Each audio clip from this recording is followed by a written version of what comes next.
After I said I was done, I only looked back at this list like 15 times last night. I was going to say, I re-looked at it once this morning just to make sure all my picks still sounded good. All right, one-on-one time. What is the topic, Adam?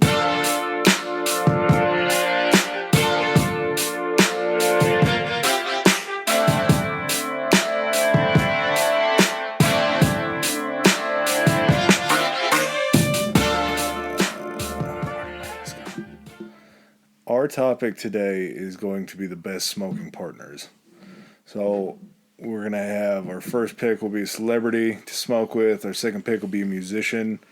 Third pick will be athlete. Fourth pick will be a dead. And fifth pick, which you threw this in at the last second and it just exploded my mind, but our fifth pick is going to be a fictional character. Mm-hmm. I went very deep into fictional characters. That I had to think about that one probably the most, just because you have so many versions of fiction. It could be a TV, movie, book character, video game character. Like, I don't know what it says about my childhood, but fictional characters brought me right back into childhood. yeah, oh yeah, Like, which childhood character I'd like to smoke with. So, just like all of our other one-on-ones, we'll start with the ceremonial flipping of the Zin can to figure out smoking partners, or figure out who goes first, call it in the air. I'll call Zin in the air. Okay, you go first. Okay. So my 1-1, and this to me is just easy. As a celebrity, he's somebody that I love. I love all of his movies. I love everything that he's ever done. Seems like a really great guy. I don't know anything about his recent escapades that he was in hot water for or talked about, but mine's Bill Murray. Bill Murray would be the greatest smoking partner, and you see it a little bit in Zombieland just as a joke, but the guy loves going to baseball games. He owns a minor league team, so him and I could roast a bowl, or we could smoke a J, and then we could go watch baseball. I can ask him about Ghostbusters. I can ask him about one of my all-time favorite movies in Caddyshack. Like, me and this dude will talk about everything in his career that he's ever done. And not to mention, like I say, seems like a very nice guy. Likes to go and just, like, crash parties in some places. Yeah, he'll just show up at, like, random events or, like, at a wedding or something like that if he happens to be at, like, the country club that the wedding's at, or... Yeah, and he's worked with some of my favorite characters in movies, some of my favorite actors. The guy's been around for... Can you imagine if you would have picked a Bill Murray character as your fictional character, too? Yeah, like if you wanted to smoke with, like, what's the Cousteau guy? Steve Zissou, or the Underwater Adventure of Steve Zissou. That one where he was the Jacques Cousteau type guy. Or the dad in Royal Tenenbaums. He's or no, he's not the dad in there. He's the psychologist, isn't he? Or he's the one that's married to the daughter that cut her finger off. Oh, I can't remember that. Or even Carl from Caddyshack. Yeah, Carl from Caddyshack would be my choice. Like, would it really? Yeah, because you'd get to sit... out of all the fictional Bill Murray characters, okay. And you get to go and hang out at his little shack that he lived at that Chevy Chase plays through. He makes his moonshine, and he grew his own weed that he has like a blend. Cannonball! Yeah. It's a blended Northern Sinsemilla and Kentucky Bluegrass. It would be so much fun. We would have such a good time to talk about different movies and things that he's done in his life. And like I said, just an all-around fairly cool guy. Like talk about old SNL. Yes. Yeah, talk about hanging out with Belushi's and all those guys and just how that all went. Like early Lorne Michaels talk when he was just in his prime, bringing in just gold left and right. Yeah, he's my 1-1 very easily. When you were describing yours, I actually thought of it till you said the name. Oh, until you said hot water, that you'd actually picked mine. So I think the person that I would most like to smoke with would be Dwayne "The Rock" Johnson. I can see that. Find out first and foremost if he really is that guy. As far as like his personality, or like just... if like he seems literally like the greatest guy on the planet and everything like that, and just to kind of find out and pick his brain and be like, is this real? Like, is this really you? Do you dial it up a little bit or anything? Or is this just like how you operate? And if you could get him to smoke too at the same time, you would really be able to see more clearly. That's what I'm saying. That's why I would want to do that, just to peel back the layers. And then also just the fact that like the dude like has lived like a genuinely awesome life, even outside of the fact that he didn't get into Hollywood until like later in his career. Just like his growing up like in the wrestling circuit with his dad and all that kind of stuff, moving around so much, going to play line or DN for Miami. And then having to go play Canadian football, then joining wrestling. You know, what are you missing? The sink can. Oh, okay. Yeah. Oh, so okay. But yeah, just to hear his story and then to be like, man, after that first movie, like, did you feel like confident, or like when did you feel like you were confident enough to step away from, you know, this huge following you had in wrestling to and be like, how the fuck do you stay motivated, dude? And when was, like you say, when was that point where you realized that you didn't need wrestling anymore, and that you would become? Isn't he still like one of the highest grossing actors in Hollywood or some shit? There's like been that? several years where he has been. Or He's on that like top 5, like I think every single year because he works so damn much too. But he Yeah. also has all of his other things. Like, and at what point were you just like, tequila sounds good, and then were you like, I can do an energy drink better? there's an interesting correlation, which I don't know who the first one was, but that jump to be like, you're super famous in what you do. Do you want to make 10 times more money than you ever have? Yeah. We're going to go ahead and sign you up with like a gin company or a tequila company or a whiskey company, and it's going to grow your wealth. It's not even signing you up. You're buying it. You're starting Yeah. it. Like you're acquiring an already, you know, low level existing one or not widely known. Something you can still purchase, but then your celebrity makes that so big. Well, yeah, you got Clooney's got his, Ryan Reynolds has his. Everybody, That's the thing right now. is yeah, to- they branched out to it, but it makes them so much more money. The spirits industry makes them so much more money than they ever would have. when you turn around and sell it. I'm curious to know. I know that wrestling probably wouldn't be in his top 5 ventures, but I'd be curious to know what his top 5 moneymakers were. Like, is Terramata taken over from anything? Is I'd it be still interested to know movies? too. Like, so, like, do you like it when you go back? Like, what's your real reason for going back and doing those like WrestleMania events, even after you'd established yourself as like the A-list actor, and just find out, be like, if it was genuine and be like, that's the company that like brought me up, because that's, I've heard him say that kind of stuff. Like that's the company that made me what I am and gave me this opportunity. So to go back and to like revisit those fans and everything, because he seems to enjoy it. Well, and I think so much for him, and this is, I think it's cute and sad that I was talking about all the other things that I would have asked him and talked to him about, because we'd have never got to him. We would have never left wrestling like that. Him and I could sit and talk for 48 hours, and we wouldn't get to. You would have him walk you through every Stone Cold match, Yes. or every match against Mankind, And Fast and the Furious, we'd have never got to, because I would have been stuck saying, what was it like growing up with your grandpa is being High Vin Chief? Diesel a pussy? Yes. You grew up the grandson of High Chief Peter Maivia, who was a wrestling legend, the son of Rocky Johnson, who was also a wrestling legend. You grew up in a first family of Polynesian wrestling. Like, And you, then surpassed everyone. yeah, you were the rocket ship. Like, you did that. How in the world do you see yourself going from curtain jerking and being brought into a faction like the Nation of Domination when you didn't have any firepower, to outliving all them, to moving up the stages to being a very famous Intercontinental Champion? I'll bring you with me when I smoke with him. I wouldn't if I were you, because you wouldn't get a word in it. I would limit you and be like, he has 5 questions he gets to ask you. Well, and question number 1 is, we've talked about this before, just with my love of wrestling, I would love nothing more to get in and take bumps. And I would be the asshole that my first question would be like, hey, dude, can you either hit me with a people's elbow or can you hit me with a rock bottom? Like, teach me how to take that bump and do it to me, I because brought an air mattress. hey, dude, I have a trampoline that I would like to assemble. If you could just give me one, and that would make my experience. We could never talk again. But if I took a rock bottom, Just be or the smiling people's there, el- sitting there while I was Yep. talking, being like, eh. and I would play it up, I would fall. It would just be so good. He's fantastic. All right, who's your honorable mention? My honorable mention was I don't need a list for that. He's kind of like our generation's. I don't know necessarily like a Cheech and Chong, but Seth Rogen would be. Oh, Like- fuck. God damn it. He's kind of a chalk pick because he is such like a weed smoking. No, icon. but that means that like he would know the best way to do it. He'd be like, no, no, no, I'm going to show you all of the stuff in my line. And this one is just going to, it would be like going with, just like, it would be going to like a tasting Yes. with someone that would make you laugh the entire time they were getting you stoned and teaching you all about this stuff.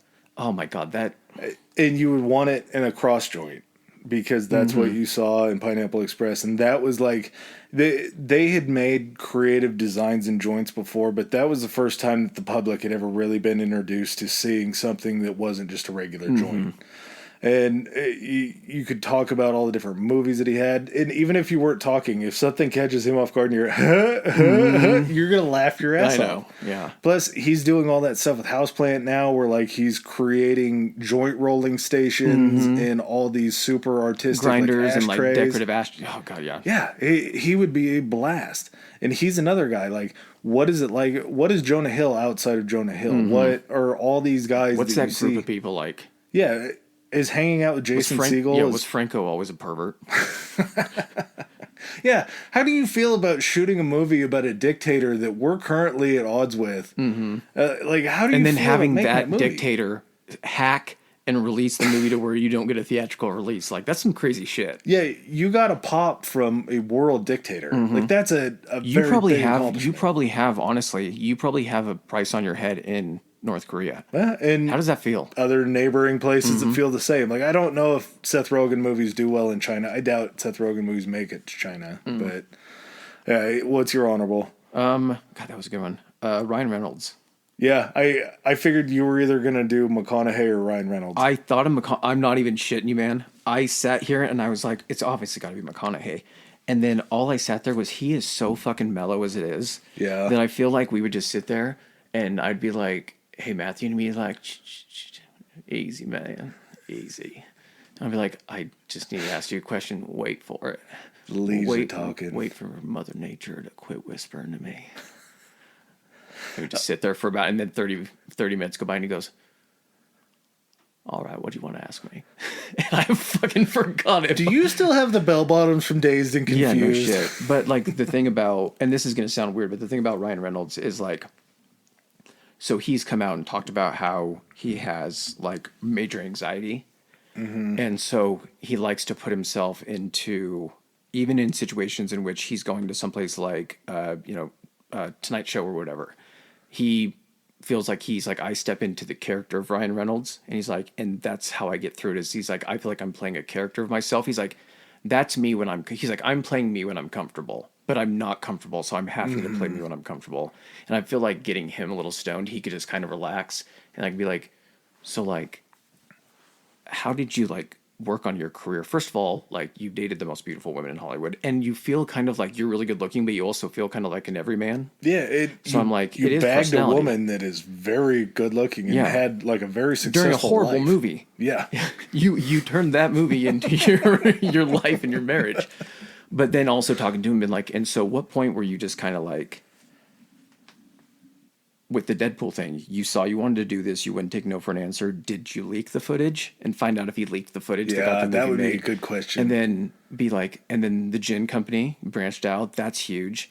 And then at what point did you and Rob McElhenney decide that the soccer team was? Have you watched? No, so that's what I was going to ask you, because that's like the perfect encapsulation of what you're talking about. When I see the previews for that, I'm just waiting for them to bank a bunch of episodes so I can just rip Yeah. through it. But when you see it, I didn't know if it was a documentary, if it's a mockumentary. Like, what is it that him and another extremely funny guy like Rob McElhenney would do together? I'm going to do it real quick because we got to get to the next one. Okay. Basically what it is they met over social media. They hadn't met in person until after I think they had gotten close to buying the team, but they talked about it. McElhenney said that he heard about this through some means, but it reminded him of Philadelphia because it was his town centered around the team. And then somehow suggested to Ryan Reynolds that they do this. The team was owned by the town. They wanted to go ahead and take over the team, and they spoke to the town. They ended up acquiring the team. But it's a serious documentary. It's funny and everything, but it But also, are they them playing themselves? Or yes, are they them no, it's playing not. characters? It's the documentary crew following them through. man. They filmed this a year and a half, 2 years ago when they were going through all this. So they already knew. They're like, well, this is either gonna, even if this ends in a fireball and this team doesn't win, Great TV. it's gonna be great TV. But yeah. Okay. All right. So musicians. All right. You're first. This one was pretty hard too. I went with Dave Grohl. Yeah. Because he's already been there. He's used to it. He'd probably sit there and teach me a few things. But at the same time, to be able to go ahead and kind of talk about not only Foo Fighters, but Nirvana, and then the whole rise of that, like the whole rise of the rise of MTV, music videos becoming like a new level of popular when you can reach an entirely new audience, being able to see, you know, moving to streaming music and all that kind of stuff. But then just really just talking to him, being like, you play like every instrument, man. Like, what band do you like playing with most aside from Foo Fighters? Do you like playing with Queens of the Stone Age? What's a session with you and Jack Black and Kyle Gass like when you guys go in to do a Tenacious D album, or when you go and just like, what's the best time you've ever been asked to guest play at a concert? Like, you were in town, or an artist called you up and was like, hey, do you want to come sit in for this concert or come play a few songs with us? And like, just to be able to kind of listen to that entire, his life would just be amazing. And the fact that he's done it so long. Well, and to pick that up too, to just be like, yeah, I'll come play guitar for you tonight. I'll come play drums for you tonight. Yeah, how fucking cool is that? That your mind is so good at instruments and understanding music and knowledge that you can just jump into that and not miss a beat. Still be, I mean, he was a great drummer in his time for Nirvana, and then he transitions that into the Foo Fighters, which I think he probably had a few stops in between, maybe. Or did he go? I think he may have played with some other people, but I think he may have started with the band and then used a couple guys from that band, or then added some guys in and they all made a different group. But you transition yourself into a very famous career, arguably historic career as the lead singer of the Foo Fighters. A core member of two of the greatest rock bands that have ever existed. And one that died too soon. But and maybe a second one. Yeah. That died and it still had a lot of legs. When you saw, it's weird that you bring that up, but wasn't it last night that they did the benefit concert on MTV? It was last night or a couple nights ago, because I've been seeing it show up on my feed. But and the Taylor dude's his son, kid, playing My Hero. That's so cool, dude. That's the best way to do that. But yeah, and I'm fortunate enough to be able to say that, and I know people have seen them multiple times and everything, but just within the last couple of years, I was fortunate enough to get to see Foo Fighters in concert, and it was just, the show was amazing, and that's a group that could, the comparison I think is warranted, but that's a group that I feel like could have almost been like a Rolling Stones-ish group that could have maybe not put out an album as frequently or anything like that, but it continued to just tour once every few years and just been able to sell out every time. Well, and he gets to, like you say, with all the different performances that he does and everything, he gets to scratch that itch so much more than just in the Foo Fighters. He's everywhere, and that's very close to kind of one of the reasons why I chose my honorable mention for this one, because just the diversity that you get to see. Well, you gotta tell me your pick, though. Yeah. So my first pick is of historical lineage without actually having to be blood related, but my generation, our generations, and maybe one below us, their version of Snoop Dogg, and it's Wiz Khalifa. Wiz is been baptized in the smoke of every great weed smoking rapper in the history of the whole entire culture. Snoop's got a lot of nephews, he's got a lot of cousins, but he was bathed in the smoke of Snoop Dogg, one of the greatest pot smokers of all time. Bathed in the bong water of yes. Snoop. Yep, he was baptized in the bong water. They have done albums together. He is a guy who just really kind of stays in his lane. I remember reading stories about how Wiz would pay like $1,000 an ounce, not because he couldn't get it himself, but just because he didn't have like any sort of thought process as how money works with the amount of weed. Like, it's just, here's the money, go get me weed. Like, he smokes all the time. He's transformed his life. He's been through different like big scandals. He's got a great family, it seems like. But like, him and Black China had don't know if you know who she is, but they kind of had a fling and had a kid, and things got weird, and Amber Rose was a part of it. Like, it was just a Wasn't very... the Kardashians in on this at some point? They always show up in there. They stick their ugly head in there. But he's just a fun-loving guy who seems like he would be a blast to smoke with. Plus, listening to, I don't know if you would do that. Like if you went to go meet an artist like that, like if you were sitting around Dave Grohl, you'd be like, hey, can we listen to the Foo Fighters? Like, would you want to bring his own art up in front of him? I mean, I would discuss certain songs and like what they mean to me, and like, Not to like put it on in the background though, like when you're hanging out. no, I think it'd be cool to be like, hey, you put something on. Like, what do you like listening to? That'd be so Yeah, cool to like- take a peek behind the curtain of what he likes. You get to see what the creative mindset is that brings him to where Yeah. he is. I think that would be just a great reason to choose like a Wiz or something like that because he Yeah. would just be so much fun. To be able to do it like in studio while he's doing a little, yeah. Yeah, just to be able to sit in there, and I would take that, like not even a whole day, just like sit in on a studio session, watch these dudes smoke blunt after blunt after blunt, get up, freestyle, mix stuff together. Can you It'd just be imagine? so much fun. Can you imagine how much recording studios have had to advance in like the last like 20 years for their filtration and ventilation systems? They'd pull out the filter, and it's just green. Mm-hmm. It's just completely resonated over. Who'd you go for your honorable mention? My honorable mention is John Mayer, because the man has had a run of sexual conquests that are damn near unmatched, and he gets to travel and play with Dead and Company. So he's had his own super successful career, and then also gets to go play guitar with a tribute band to one of the most influential drug music bands to ever live. It seems like such a jump to hear like Your Body is a Wonderland and then know that he's going and riffing off a 25-minute set straight with Dead and Company. But he transitions that world so easily, and he's just an all-around like nice guy. I've never given him for what he did to Jennifer Aniston. No, but I also think he's probably paid his penance because she's just forever going to be hot. Yeah, She's going to that's be true. 100 years old and still smoke. That's Like, it's- true.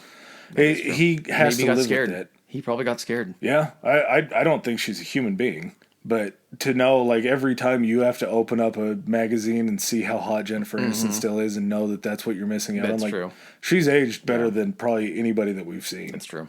Her and Halle Berry. Yeah. Yes. All right, I went with Mick Jagger. And I'm not even a big Stones fan, honestly, but I think that just sitting down and being like, and go. Start at the beginning. Yep.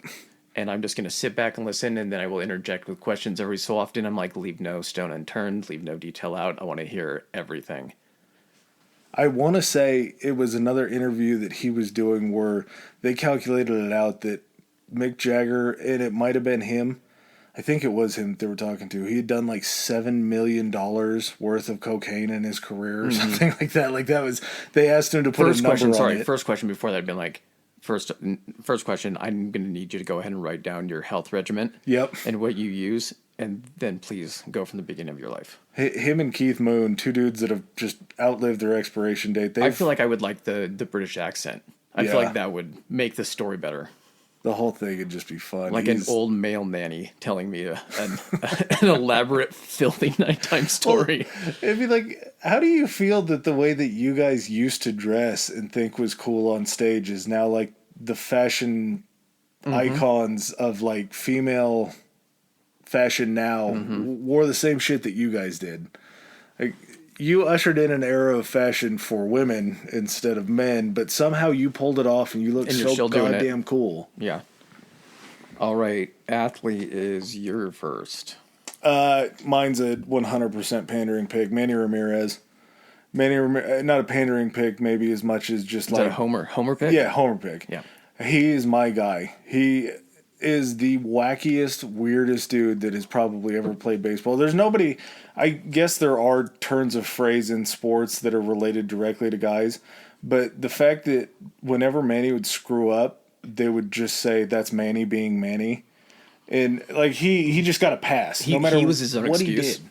Yeah, he has one of arguably, in my opinion, top 5 sweetest swings in baseball. The guy could hit a ball a country mile. And during pitching changes, he would walk into the Green Monster and sit in there with the scorekeeper and have like a hot dog to the point where they would have to send somebody that was managing the field out to knock on the door and say, hey, Manny, they're ready to start playing again. Or are you done? Like him catching a fly ball, running towards the fence, jumping up onto the fence, high-fiving a fan before turning around and throwing a ball in to get some dude out on a tag up. Like, just the goofiest shit that guy has done. When he got popped for steroids, which I've just made my peace with. He's never going to be in the Hall of Fame because of it. But him saying that he was trying to take female hormones, obviously to cover up his steroids, because he wanted to grow his dreads longer.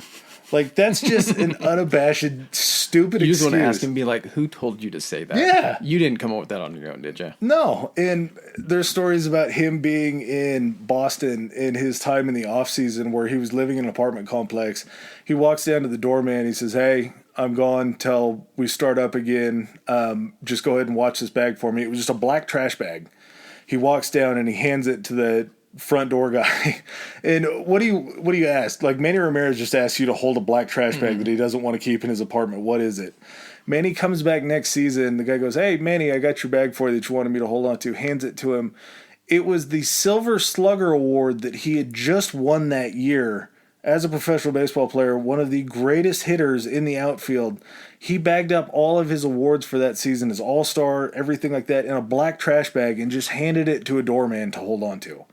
Like, that's a level of I don't give a fuck that I would love to achieve. Because if I had those, I would figure out how to wear them around. But he just doesn't even care. Like, just a super fun guy off the field, a super fun guy on the field. One of my favorite Red Sox of all time. He's just an easy pick. I went with Tiger. And I have like a whole day planned out. Well, what's the day look like? So we meet early at the course. And so... Wait, who drives? We meet. You don't... I'm responsible for me. You're not going to take a chance? Nope. If anyone's... I'm driving, regardless. Myself or both of us. No, but go to the course, start early, get stoned on the course, start talking about... And just during that time, I want to know about like his early life, and I want to know about his real feelings toward his dad. Yeah, and his mom. And just that entire situation. And then kind of as we get off the course, kind of start moving into the other stuff. We can go back to his place, chill out back and everything, but I want to know about how he handled, like how he really felt about handling that like rise to fame and literally being the most famous person in the world at a time. Oh, yeah. And just at a young age. And if he felt like at any point in life it was never worth it, like the childhood that he had to give up, does he ever think that he would have been happier a different way based upon all of like the negative stuff that's happened in his life? Why a goddamn Perkins waitress? Waitresses. Like he had a type, and it was a very odd niche type. Like, and I'm not kink shaming either. No, like not at all. Was it something about like they smelled like pie? Did he ask them to bring a pie every time they came to see him? Yeah, exactly. I wonder if he could relate the pitching wedge coming through the back of his Escalade being swung by his wife Ellen as like maybe a glass ceiling in his life that he had broken through. Like, this was that wedge going through his back window was like literally another chapter being brought up in his life. Well, and then the other thing too is like coming back, like the redemption story and everything, and then kind of finding out. And this would be like kind of interesting to know, being like, you know, when you got hooked on either painkillers or something like that, like what aspect of that, like what were you trying to bury? Like, was it that you were dealing with childhood shit, or you were dealing with just like the pressure from society that everyone expected to come back and that they would be the greatest thing ever, and so you felt like you had to give people that. It was your duty to do that. He would just be a really interesting person. His entire life has been tailored for this, and he's been such a celebrity. Like, I wonder if he ever has regrets about not trying to live a more normal life. Yeah, I think he's doing it now, and I would probably get into the more sappiness with him of talking to him like now. Like, you're out golfing with your son. Charlie's out there having a fucking blast. He has the swing. Like, when you see the mirror image of both of them next to each other, it's the exact same thing as Tiger's. What was it like playing that round with your kid and literally just seeing a little mini you Yeah. out on that course, and you're like, do I want, like, what level do I want this for my kid? You just immediately know if you're Tiger, I don't want him raised the same way that I was. Yeah. And you want him to do what he wants. You want him to have fun, but at the same time, you have that hyper sportsmanship in you, like that drive to be the best. How do you convey that to your kid without going too far? Yeah. Like that's a very odd question to try to ask a guy like that. All right, who'd you have as your honorable mention? Childhood legend Dennis Rodman. I'd like to ask him what he thinks he's going to do for Brittany Griner over in Russia. I'd like to ask him what him and Lo Kim did over in North Korea. I don't want to get too far into like his early life because that was a clusterfuck, and I know to stay away from that. Like, what'd you go do? Like you and Carmen Electra during the NBA season and in the playoffs, like just snuck off to Las Vegas and banged for 2 days straight. Like what was involved in that? When you married yourself and you were when you tried to marry Carmen Electra, I think it was, and you dressed up in the wedding gown and she was in a tux, like, was that all you? Was that just something in your mind that you wanted to do? Was that something that Did you had? fly with the dress? Yeah, like, what is that? Why would you pull up to basketball games when you're making millions of dollars on a fucking chopper? You just decided that pro wrestling was the natural progression to jump off to and do? The NWO was calling. Come on. Yeah, he If you were a definitely... professional athlete during that time, knowing your background in the NWO was like, hey, what would you think about stepping in for a run? You get to wrestle Karl Malone, who you've fought on the court in some of the best brawls that have ever happened in basketball.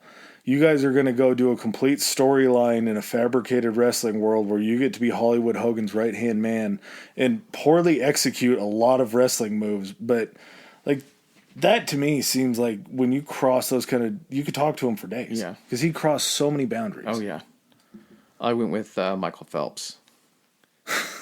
Because I just want to know what that, like...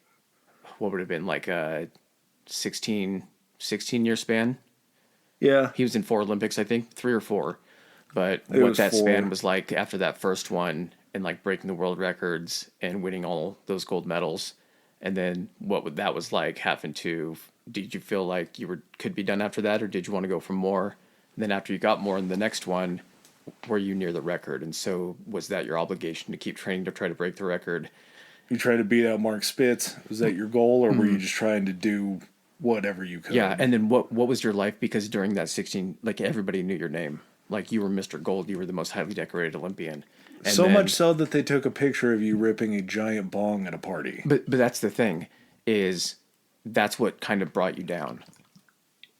Is that's what had a bunch of your sponsors back off on you, and you kind of like, you could have had a much more illustrious, maybe not even like competing again, but your name would be looked upon much more favorably. That got so much like reporting that I think that that definitely negatively impacted his career, and just kind of find out like, what does that feel like now that it's so common, but everyone made such a huge deal out of that, especially considering that like that's not going to enhance your performance. You were doing it in the gap of a 4-year period in which you were training for the Olympics. Like, were people looking to just try to shatter like the myth? And I'm not saying he's not at fault for stuff and everything, because you got to, if you're that famous, you kind of got to watch out for your image and everything. So that, fault does lie there. But it'd just be interesting to see what it was like, that rise and then kind of that fall. And how you feel becoming a weed smoking legend. Yeah, and now all of a sudden, like, people that don't give a shit are just like, yeah, he was probably fucking sore after workouts and shit. Yeah. He was having to eat 10,000 calories a day. You think, like, you don't need some assistance in making you hungry or being able to eat? Like, for as many people were shitting on him for what he was doing, there was a large swath of people that realized why he was doing it. I wonder why he hasn't tried to pull off a marijuana deal, like a sponsorship. he probably does at some point. Why would you not? That's Yeah. a natural progression for him. All right, on to dead people. I'm first? Yeah. Okay. I went with Leonardo da Vinci. That's a deep. You're getting into some real philosophical conversations. And I assumed in writing this that there would be no communication barrier. It would just be No, able to yeah, occur, like we yeah. could understand each other perfectly. Just two bros having a good time. Yeah. It's pretty short on for him. I would just want to know how his thought process worked to be apparently so far ahead in thought and technology and what was possible between like human anatomy and his flying devices and all these inventions that he was responsible for. On top of that, not just his mind working toward invention and figuring out problems and solutions, but then also being like a very talented like artist. Like how did those two influence each other? Yeah. But also then be able to talk to him if he could see our society now as being like, did you ever envision anything like that? Oh, and look, your painting is still highly protected. And was she smiling? Was she Yep. not smiling? Is this a dude? Is it not a dude? Like, there's been so much talk about it. Oh, by the way, people still try to throw shit on it. Constantly, yeah. You have a couple movies called The Da Vinci Code. Mm-hmm. Would you mind weighing in on these? We're gonna sit down and watch them. I'm gonna live stream them. That's a good pick. He would be.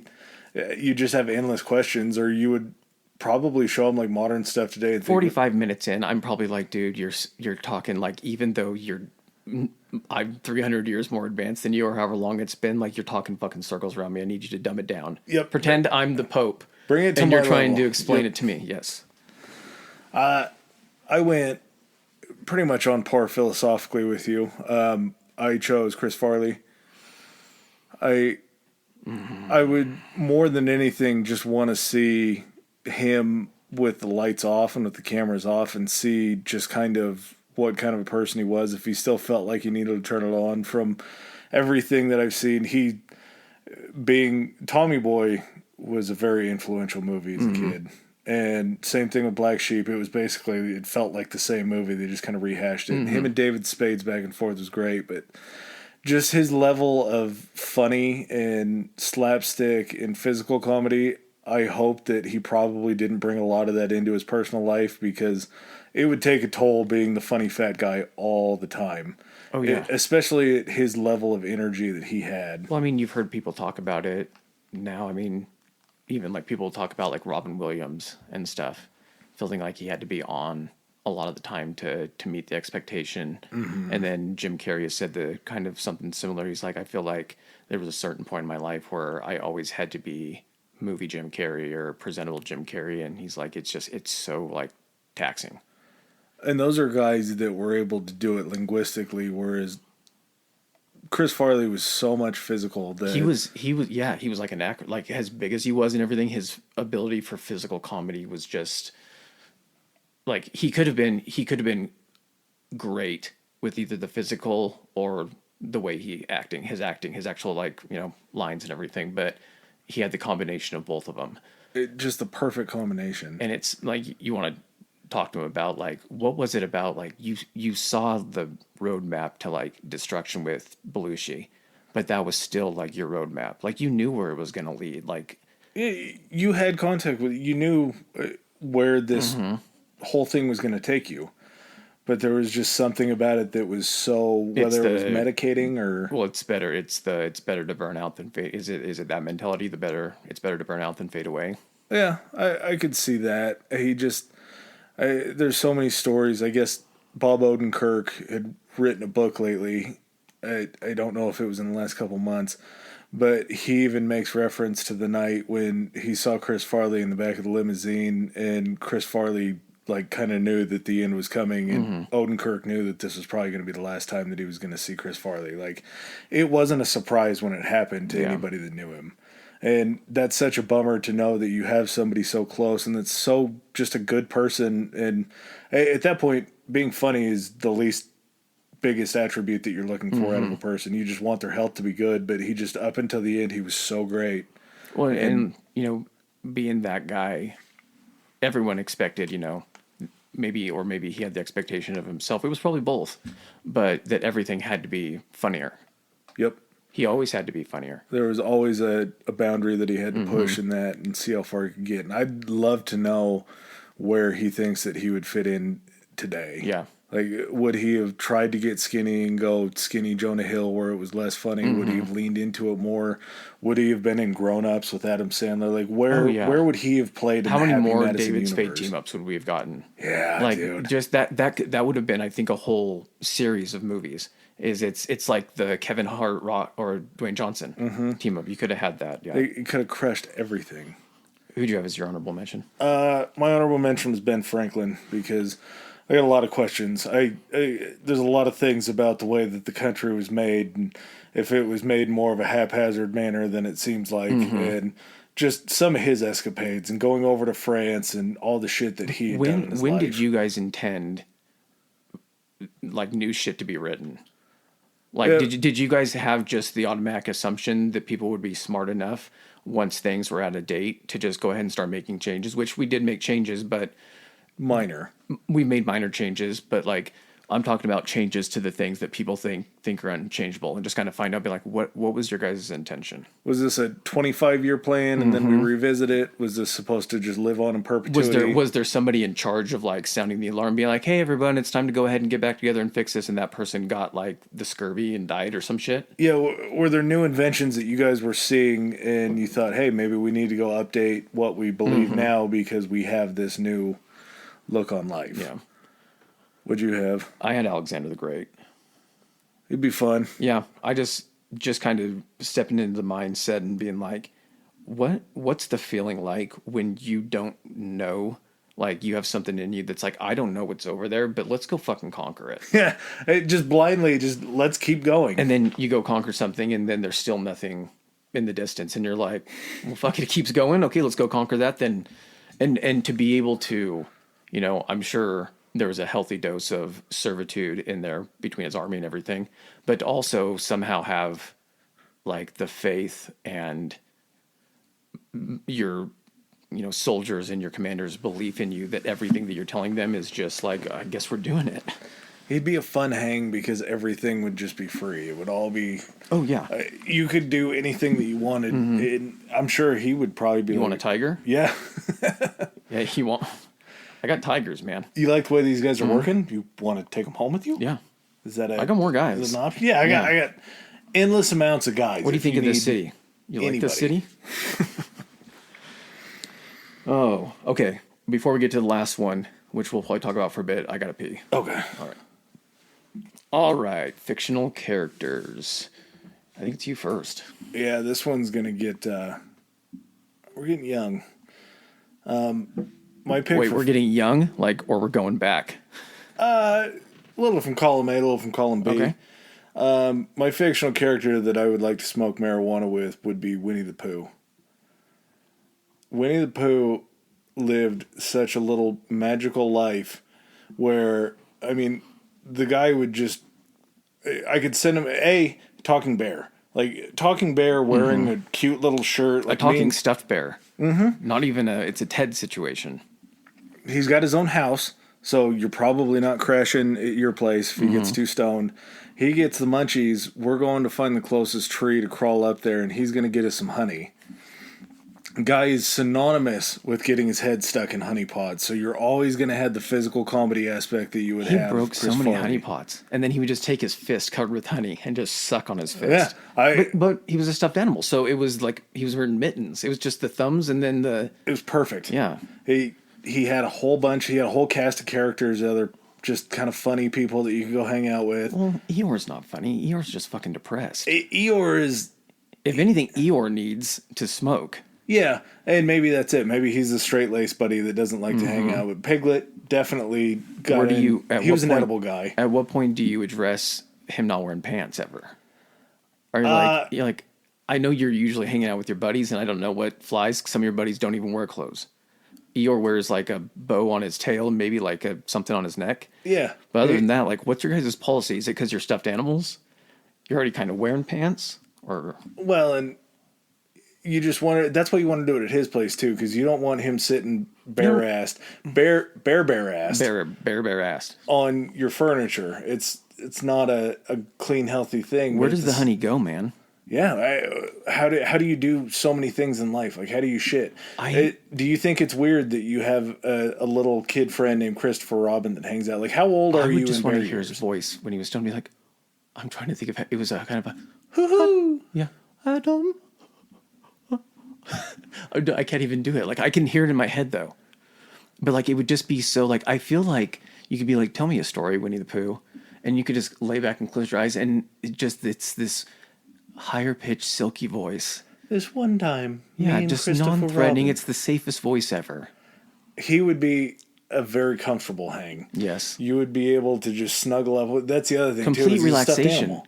Oh, you can just cuddle with him. He would be so soft. You'd have a belly full of honey. He'd protect you from all the bees. I see you just sitting there in Winnie the Pooh's hat, and he's got you laying on his lap, and he's got a honey pot next to him, and he just keeps dipping his paw in the honey, and then every so often he'll eat some honey, and then the next dip, he'll reach it down to your mouth, and you'll just suckle honey off would his be- tiny, furry, yes. honey-covered paw. And we would just have the best time. I'd definitely be the big spoon for a little bit, but then eventually, if I got a little bit chilly, I'd rotate, and he'd be the little spoon, or he'd be the big spoon on me. And it would just be so much fun to go hang out in their little mythical world and go get into hijinks and go fuck with Eeyore and pull out one of his sticks from his little lean-to No, that he I made. don't. Now you're just being fucking mean. I think he'd like it. I think he'd get it. He'd be like, "Oh well, I knew this was gonna happen someday." All right. I went with Dumbledore from Harry Potter. Quality, yes, He's a wizard. yep. So there's just a lot of like, He's got some good shit, oh yeah. and his smoking devices are top tier as well. I think I do want to say that there has been, at least in the books, situations where he was smoking out of a pipe. And I would definitely expect Dumbledore not to have anything trash. No, he The other would. thing too is, you pretty much have zero knowledge of the Harry Potter universe, correct? Cursory a little bit. So I understand Hermione a lot. So when he was growing up, he was friends and then became lovers with this other guy who turned into this like super. He was like the Voldemort before Dumbledore? Voldemort. Yeah, Okay. Voldemort before Voldemort, and so he ended up fighting him, and then finds out that this other evil wizard that only he can beat. But then, guess what? This kid comes along, whose parents get murdered, and all of a sudden he knows at some point that this kid has to die for the evil wizard to die. So then I'm like, hey, dude, where does your mindset go? You're about to, there's this like 15-year-old kid. You're gonna send a giant man with a big grizzled beard on a motorcycle to fly to these people's houses, and that's gonna be his first introduction. Is that his first introduction to the wizarding world? Yeah, like he gets dropped off as a baby at his aunt and uncle's house, which is questionable to say the least because they're horrible people. And they But make him then live under he the has to be there stairs? because there's protection or some shit. And yeah, but and he's also lived for like 190 years. Dumbledore. Yeah. So, and like you're probably smoking a blunt, and he's like sticking out his magic wand with a flame at the end of it. The to wand light your turns blunt. into like some magic elaborate pipe. Yeah. And then his phoenix comes down and dips its feather in it to light it. And that's Yeah. how he does his thing. And you're probably munching down on some Burt Bott's beans. Oh, Hoping you've you're got not the getting if you're at Hogwarts, you've got the entire elf kitchen. Anything that you want just magically appears on the table. an elf kitchen, huh? Yeah, they just make all the food. Huh. And then it magically, so like I could be like, I'm tired of this roast chicken. Can I get some fruit? And all of a sudden, and then you can just whatever keeps popping up on the table. He's got some invisible cloak that he can throw on, so he can do like different magic tricks to you while you're high and No. really blow your mind. I don't want him. I want him in front of me the whole time. Oh, I'm already in a dangerous wizarding environment, and I'm not magical. So you don't want to have to file some sort of HR complaint with Hogwarts because Dumbledore's in the invisibility cloak. Yeah, I could see that. That to me seems like a world that just you would- magic, like any type of magical character, like stepping into that world. you would need marijuana to be comfortable there. Oh, Like, yeah. you'd just have to be high to accept what was going on because if you weren't, your regular brain would be asking so many I questions. just pull it out, and he's like, "What's that?" And I'm like, "Oh, this is marijuana." He's like, "Oh, that's as close to magic as your people will get." He's like, "Yeah, we actually gave that to you guys years and years ago just to kind of give you a taste. Am I going to see some shit? You're going to see some shit. You're gonna want to smoke a little bit more." What was your honorable mention? Mine was actually sticking with the bear theme. Strangely enough, was Ted from Ted. Yeah, that would be great to have just a lovable Teddy Ruxpin. I wouldn't have to worry about offending it. Like I would feel like I was going to offend Winnie the Pooh if I started like getting really in depth, being like, "So man, like you've been at this for like, like 70 years." And like, does this kid not age? Or is it like the kid's kid, just generationally? And like you, like at some point, you're going to start falling apart. Like, how are you in such good condition? I feel much more comfortable talking to a fucking bear from Boston. With a good Boston accent. Oh yeah, that would, of course, it would have to be that character. Yes. Yeah, Teddy would be a solid pick. Just watching the movies and getting a little bit of the knowledge that we have of him, and Teddy Ruxpins were like a real thing back then, weren't they? Yes, I had a Teddy Ruxpin. Really? Yeah. I had a Teddy Ruxpin long enough to where he was battle damaged, Teddy Ruxpin. Really? At some point, I poked his eye out somehow, so then I tied headband and gauze around the eye, and then some other shit broke, because he used to have the tape recorder in his chest, and you would flip him around on the back would be the cassette, and then he would tell you stories, but it got to the point where he looked like a fucking zombie, and like the mouth would still work on the tapes, except it would be distorted, and he'd be like, rah, rah. Well, as a child, what better dream could you have than your favorite toy growing up becoming a real life thing? Oh yeah, that there you was a could grow cartoon up that with? went along with it. It was a Saturday morning cartoon. You would wake up, grab Teddy Ruxpin, go watch Teddy Ruxpin with Teddy Ruxpin. That's marketing genius. Yes. And that guy grows up with you. That guy goes through high school with you. He, if you go to college or whatever, and then he's just like an adult buddy that you'll always have. The fact that I'm wondering kind of how the tapes work, because they would have had to give commands for the mouth to move to at least stick along with when they're talking.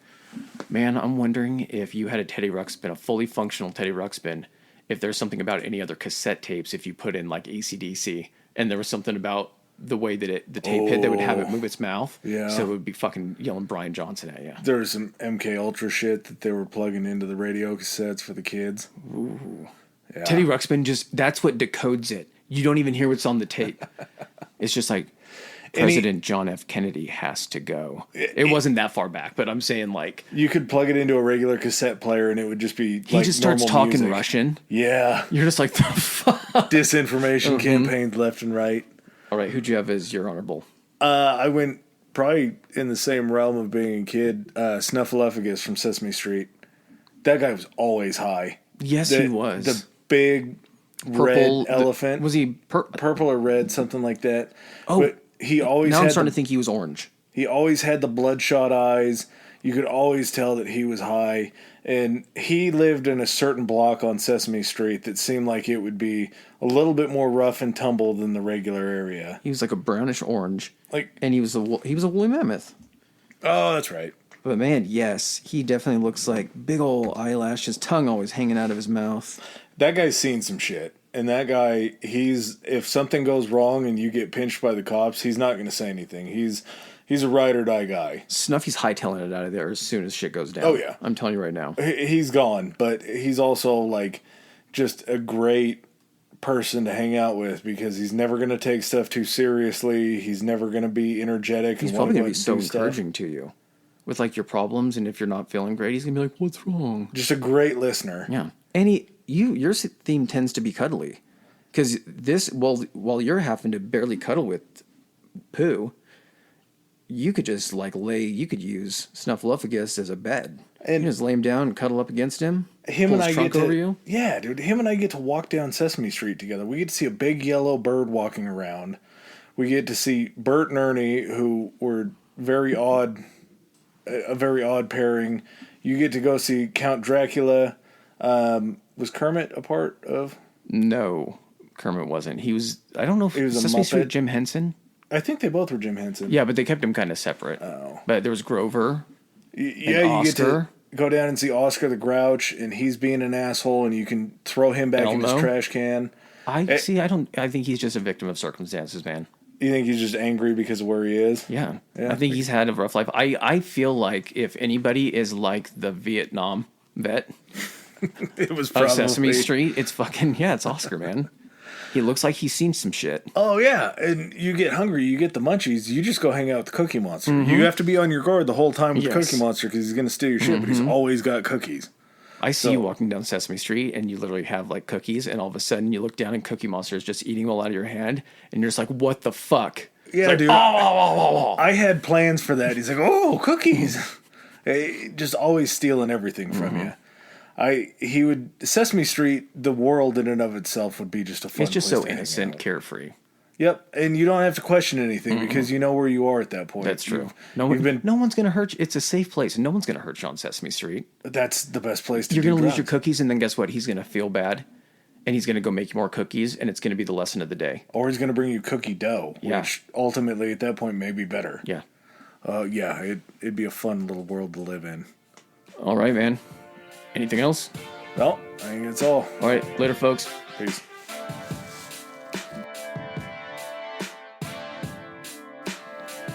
All right, guys. Hey, thank you so much for making it through another episode and sticking with us.